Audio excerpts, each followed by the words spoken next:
नमस्कार मंडळी. तर मी आहे रितिका खंडागळे, एक ग्राफिक डिझायनर. तर आज मी तुम्हाला सांगणार आहे माझा ग्राफिक डिझायनिंगचा प्रवास.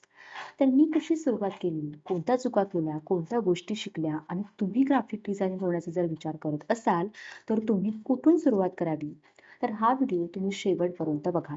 कारण मध्ये-मध्ये मी काही प्रो टिप्स देणार आहे, ज्या मी माझ्या स्वतःच्या अनुभवातून शिकले. तर थोडक्यात मी माझा प्रवास सांगते, की मी कशी सुरुवात केली, कुठून सुरुवात केली आणि का सुरुवात केली. खरं तर माझ्या डिझायनिंगची सुरुवात कधी झाली, जेव्हा मला बाळ झालं.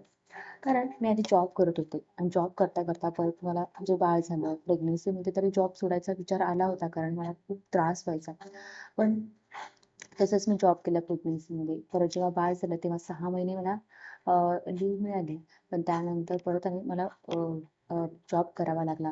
मग ते ऑफिसला बोलवायला लागले. पण बाळाला सोडून मी जॉब करू शकत नव्हते. हा माझा वीक पॉइंट होता आणि या कारणामुळे मला असा एक जॉब हवा होता, की जेणेकरून मी माझ्या कम्फर्ट झोनमध्ये मी माझ्या टायमिंगनुसार आणि माझ्या बाळाचा विचार करून कारण एका लहान मुलाला 3 वर्षापर्यंत आपल्या आईची गरज असते आणि मला त्याला दूर ठेवून पैसा कमवायचा नव्हता. या सगळ्याचा विचार करून मी एक विचार केला, की असं काहीतरी हवंय, असं काहीतरी साधन किंवा असा काहीतरी जॉब की मी ह्या सगळ्या गोष्टी त्याच्यामध्ये मी करू शकते. तर असंच YouTubeवरती व्हिडिओ बघता-बघता मला ही गोष्ट कळाली, की ग्राफिक डिझायनिंगचा स्टडी करून मी घरात हवी ती कामे हव्या त्या टायमिंगमध्ये, हव्या त्या माझ्या कम्फर्ट झोनमध्ये माझ्या बाळाकडे लक्ष देत मी करू शकते. असं जेव्हा कळालं, तेव्हा मी हा निर्णय घेतला, की ग्राफिक डिझायनिंग शिकायचं. असं करत-करत मी YouTubeवरती व्हिडिओ बघितले आणि व्हिडिओ बघत ग्राफिक डिझायनिंगची सुरुवात तर मी केली. परत थोड्या दिवसानंतर मला असं वाटायला लागलं, की जर सुरुवात केलीच आहे, तर सगळ्या गोष्टी डिटेलमध्ये कळालेल्या बऱ्या. म्हणून मी Canvaचा कोर्स कंप्लीट केला. 1-2 महिन्याचा कोर्स होता आणि 2 महिन्याचा कोर्स मी कंप्लीट केला, जेणेकरून मला Canvaमध्ये जे काही असतं ना, ते सगळं मला कळालं. परत मी Canva सोबतच Photoshopचं सबस्क्रिप्शन सुद्धा घेऊन Photoshop सुद्धा शिकले. जेणेकरून ते सुद्धा मला जरी जॉब करायचं म्हटलं इन फ्युचर, तरी Photoshop मला यायला पाहिजे. म्हणून ह्या दोन्ही ॲपचा चांगला अभ्यास केला. Photoshop खरं तर मी YouTubeवरती शिकले आणि Canva जे आहे ते मी क्लासवरून शिकले. तर तर सुरुवातीला मीही खूप चुका केल्या. सुरुवातीला मला या गोष्टीमध्ये इंटरेस्ट म्हणजे इच्छा होती करायची. पण कधी-कधी काही-काही गोष्टी अवघड वाटायला लागल्या. Photoshop शिकताना तर एक माझी एक गोष्ट चुकीची झाली होती. ती म्हणजे मी Photoshopला पहिल्यांदा हात घातला आणि परत मी Canva शिकायला घेतले. ही माझी सगळ्यात मोठी चूक होती. कारण सुरुवातीला Canva शिकायला पाहिजे होते. कारण बेसिक गोष्टी Canvaमध्ये क्लिअर होतात. तसं Photoshopमध्ये तुम्हाला खूप अवघड वाटतं आणि माझी तीच चूक झाली, की मी पहिला Photoshop शिकायला घेतलं. Photoshop शिकायला घेतली, पण मला त्या कन्सेप्टच कळत नव्हत्या. मला इतकं अवघड जायला लागलं, की सुरुवातीला तर मी विचार केला, की मध्ये विचार केला, की सोडून द्यावं असं आपल्याला काही जमत नाही यातलं. पण परत मी YouTubeचा व्हिडिओ बघितला आणि त्याच्यामध्ये मला असं कळालं, की जर बेसिक समजायचं असेल तर Canva बेस्ट आहे. जर Canva समजलं, तर पुढच्या गोष्टी सगळ्या सोप्या होऊन जातील. मग Photoshop, Illustrator ह्या गोष्टी अजिबात मग अवघड नाही जाणार. मग परत मी Canva शिकले आणि Canva शिकल्यानंतर मला मग परत Photoshopचं म्हणजे एवढ्या प्रॉब्लेम्स नाही आल्या. मग सगळ्यात जास्त या डिझायनिंगमध्ये काय इम्पॉर्टंट असतं माहिती आहे? फक्त क्रिएटिव्हिटी. तुमची क्रिएटिव्हिटी फक्त मॅटर करते. तुम्ही कोणत्या बॅकग्राऊंडमधून आलात, तुमचं शिक्षण काय झालंय, या गोष्टी अजिबात मॅटर करत नाही. 12वी शिकलेला मुलगा असो, इंजिनिअर झालेला मुलगा असो, या दोन्हींच्यामध्ये जर क्रिएटिव्हिटी 12वी शिकलेल्या मुलांच्या जर क्रिएटिव्हिटी जास्त असेल, तर त्याला डिझायनिंग खूप सोपं जाऊ शकतं. तर त्यामुळे ग्राफिक डिझायनिंग जर तुम्हाला चालू करायचं असेल, तर तुम्ही स्वतःला अजिबात कमी समजू नका, जरी तुमचं शिक्षण कमी झालं असेल तर. आणि ग्राफिक डिझायनिंग हा एक लहान मुलांच्या ज्या आया असतात त्यांच्यासाठी हा पर्याय खूप बेस्ट आहे. ज्यांना जॉब करू शकत नाहीत किंवा बाहेर पडू शकत नाहीत, पण घरी बसून त्यांना पैसा कमवायचा आहे. तर ही गोष्ट, ही जे करिअर आहे ते खूप जास्त बेस्ट आहे असं मला वाटतं. तर मग परत मी Canva शिकले. परत मी फ्रीलान्सिंग चालू केलं, की क्लायंट शोधायला चालू केलं. मग मला पहिलं क्लायंट मी तर जे खरं तर माझा सगळ्यात जास्त जो भर असतो तो सलूनवरच आहे आणि माझे जास्तीत जास्त क्लायंट मला सलूनचेच आहेत. मग सलूनचं क्लायंट मला एका महिन्यात क्लायंट भेटलं आणि जे कायम म्हणजे मंथली त्यांनी माझं पॅकेज चालू केलं. पहिल्यांदा सुरुवातीला मी म्हणजे कमीमध्ये सुरुवात केली. पण हळू आपण वाढवायचं. पण सुरुवातीला आपला कसं प्रॅक्टिसचा काळ असतो. तिथे आपल्या चुका माफ व्हायला हव्या असतात. त्यामुळे आपण सुरुवातीला कमी घ्यायचं. त्याच फ्रीलान्सिंगसाठी आपण असेही क्लायंट मिळवू शकतो. तसेच खूप सारे वेबसाईट्स आहेत जसे की freelancing.com, अपवर्क, फिवर या वेबसाईटवरती या थ्रू सुद्धा आपण जॉब शोधू शकतो. या थ्रू सुद्धा आपण क्लायंट शोधू शकतो आणि आपण ऑनलाईन पैसे कमवू शकतो. जे की एका हाऊसवाईफसाठी खूप सोपं होतं की ती तिच्या कम्फर्ट झोनमध्ये तिला हवं तसं करू शकते तिच्या टायमिंगनुसार. आता खूप जणांना प्रश्न पडेल की ग्राफिक डिझायनिंग म्हणजे नक्की काय असतं? तर ग्राफिक डिझायनिंग हे फोटो एडिटिंग म्हणजे ग्राफिक डिझायनिंग नाही. खूप जणांचा असा गैरसमज झालेला असतो की फोटो एडिटिंग करणं म्हणजे ग्राफिक डिझायनिंग आहे का? तर नाही. तर फोटो डिझायनिंगमध्ये काय काय होतं? तर त्याच्यामध्ये येतं ब्रँडिंग येतं, सोशल मीडिया पोस्ट येतात, logo, packaging, video thumbnail, presentation design इत्यादी. याच्यामध्ये फक्त क्रिएटिव्हिटी असणं, ग्राफिक डिझायनिंगमध्ये फक्त क्रिएटिव्हिटी करणं किंवा पोस्टर्स बनवणं इतकाच भाग नाही, तर ग्राफिक डिझायनिंगमध्ये सुद्धा खूप गोष्टी येतात. जसं की मार्केटिंग आणि युजरची गरज समजून घेणं सुद्धा आपल्याला महत्त्वाचं आहे, की मार्केटिंगमध्ये काय चाललंय, आपण कसं काय, ह्या सगळ्या गोष्टी ग्राफिक डिझायनिंगमध्ये मॅटर करतात.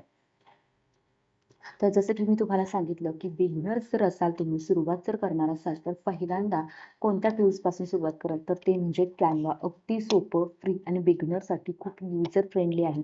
त्यामुळे तुम्हाला जर डिझायनिंगची सुरुवात करायची असेल, तर ते तुम्ही कॅनव्हा ॲपमधूनच करा आणि परत जे तुम्हाला काही करायचं आहे, परत तुम्ही Adobe Photoshop, Illustrator, Figma फक्त UI/UXसाठी तुम्ही वापरू शकता. ॲडव्हान्स वर्कसाठी तुम्ही Photoshop आणि Illustrator वापरू शकता.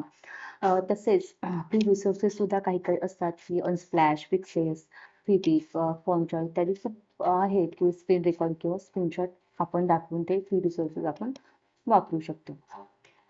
आता याच्यामध्ये की आपल्याला कोणत्या कोणत्या स्किल्स हव्या असतात, टिप्स ते मी तुम्हाला सांगते. याच्यामध्ये आपल्याला जर आपल्याला म्हणजे पोस्टर्स बनवायचे आहेत, तर त्याच्यामध्ये सुरुवातीला आपल्याला काय लागतं, तर कलर जे बेसिक्स आपल्याला लागतात, की डार्क डार्क कलर कसे वापरायचे, डार्क पेंट असं या कलर थेअरीची असते ती खूप बेसिक आपल्याला माहिती होतं या ग्राफिक डिझाईनमध्ये खूप महत्त्वाचं आहे. त्याच्यानंतर महत्त्वाचं असतं ते फॉन्ट पेअरिंग आणि typography. Typography is a most important part in the graphic design. तिसरा आहे minimalise and white space importance. चौथा आहे रेफरन्स घेणं, कॉपी न करणं. म्हणजे म्हणजे काय आपल्याला एखादं क्लायंट भेटलं आणि ज्याला ज्याला की आपल्याला एखादा पोस्टर बनवून द्यायचा आहे. त्यासाठी आपण आपल्या Googleचा वापर करू शकतो. त्याचा रेफरन्स देऊ शकतो. पण आहे तसं आपण कॉपी नाही करायचं. मग जर आपण ते कॉपी करत असू तर मग आपल्या डिझायनिंगचा, आपल्या क्रिएटिव्हिटीचा काय उपयोग? फक्त आपण रेफरन्स देऊ शकतो, की अच्छा हे असं ठेवायचंय, तसं ठेवायचं. फक्त आपण रेफरन्स फक्त घ्यायचा, कॉपी करायचं नाही. आपली क्रिएटिव्हिटी त्या पोस्टरमध्ये दिसली पाहिजे. आणि आणखी एक महत्त्वाची गोष्ट आहे, ती म्हणजे क्लायंटशी कम्युनिकेशन स्किल्स. क्लायंटशी कसं कम्युनिकेट करायचं? जेव्हा तुम्ही शिकल्यानंतर जेव्हा क्लायंट शोधता, तेव्हा क्लायंटशी कसं कम्युनिकेशन करायचं? त्यांना काय विचारायचं? त्यांच्या रिक्वायरमेंट कशा समजून घ्यायच्या? हे कम्युनिकेशन स्किल्स तुमचं चांगलं असलं पाहिजे. त्याचसोबत तुम्ही फ्रीलान्सिंग जर करणार असाल, तर time management is a most important. Deadline पाळणं खूप गरजेचं आहे. जेव्हा एखादा क्लायंट भेटतो, तेव्हा तुम्ही त्याला एक टायमिंग दिलं पाहिजे, की अच्छा तुम्हाला अशी रिक्वायरमेंट आहे, ठीक आहे, तर मी 24 टू 48 अवर्समध्ये मी तुम्हाला हे देऊ शकते. म्हणजे टाईम मॅनेजमेंट त्यांना जे हवंय, जसं हवंय तसं त्यांच्या रिक्वायरमेंटनुसार आपण त्यांच्या टायमिंगमध्ये आपण त्यांना काम दिलं पाहिजे. आणि जर आपण असं टाईम मॅनेजमेंट पाळलं, तर परत येताना क्लायंट विचार करतो, की ठीक आहे, आपल्याला हे टाईमशेर करून देतात, तर आपण नंतरची जी वगैरे ती नसते. तर या सगळ्या गोष्टी, या सगळ्या स्किल्स आपल्याला जमणं यामध्ये खूप गरजेचं आहे. तर फ्रीलान्सिंगसाठी Fiverr, किंवा फ्रीलान्सर या सोशल मीडिया मार्केटिंग आपण यूज करू शकतो. लोकल क्लायंट म्हणजे कोणते? तर पार्लर आलं, एखादं शॉप आलं, NGO आली, स्कूल आलं, स्कूलचे सुद्धा ॲडव्हर्टाइजमेंट असतात. परत जिम आली, या सगळ्या जे आपले लोकल असतात. हे लोकल क्लायंट सुद्धा आपण फोन थ्रू, WhatsApp थ्रू किंवा सोशल मार्केटिंग थ्रू आपण हे क्लायंट मिळवू शकतो. तसेच प्राइसिंग बेसिस जे आहे ते आपल्याला मग आपण त्यासाठी पोस्ट बनवू शकतो स्वतःची किंवा एखाद्या स्वतःचा लोगो, बॅनर यांचे रेट आपण ठरवू शकतो, की ह्या लोगोसाठी आम्ही एवढं देतो, बॅनरसाठी एवढे आपण पोस्टर्स बनवू शकतो. ते आपल्या सोशल मीडिया मार्केटिंगवरती टाकू शकतो. तर तर मित्रांनो, खरं तर हा माझा एक ग्राफिक डिझायनरचा प्रवास होता आणि मलाही असं वाटतं, की मी इथपर्यंत पोहोचते, तर तुम्हीही पोहोचावं. आणि त्यासाठी तुमच्यासाठी काही टिप्स मी देतो. जर तुम्हाला ह्या विषयात अजून खोलवर जायचं असेल, तर माझं चॅनल तुम्ही सबस्क्राईब करा. का माहिती आहे का? कारण या या माझ्या व्हिडिओमध्ये मी तुम्हाला Canvaवर एकदम प्रो लेव्हल पोस्ट कशी बनवायची, ते सुद्धा आपण या व्हिडिओमध्ये बघणार आहोत.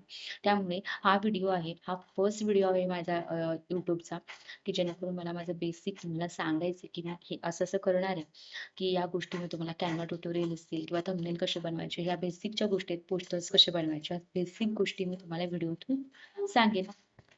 खरं तर खरं तर पूर्ण माझं जे ब्लॉग आहे, पूर्ण माझे जे व्हिडिओज असणार आहेत, ते पूर्ण मराठीमध्ये असणार आहे. त्यामुळे काहीही प्रॉब्लेम नाही आहे. काही प्रॉब्लेम असेल तर तुम्ही मला कमेंट करू शकता. जर खरंच माझा हा पहिला व्हिडिओ, पहिला ब्लॉग तुम्हाला आवडला असेल, तर तुम्ही नक्की लाईक करा, शेअर करा आणि कमेंट करा आणि तुमचा ग्राफिक डिझाइनचा प्रवास तुम्ही आत्ताच सुरू करा. कारण लक्षात ठेवा, डिझाइन म्हणजे फक्त दिसणं नाही, तर एक्सपिरियन्स तयार करणं आहे. तर मित्रांनो, चला तर मग आपण परत भेटू नंतरच्या व्हिडिओमध्ये. व्हिडिओ शेवटपर्यंत पाहिल्याबद्दल धन्यवाद.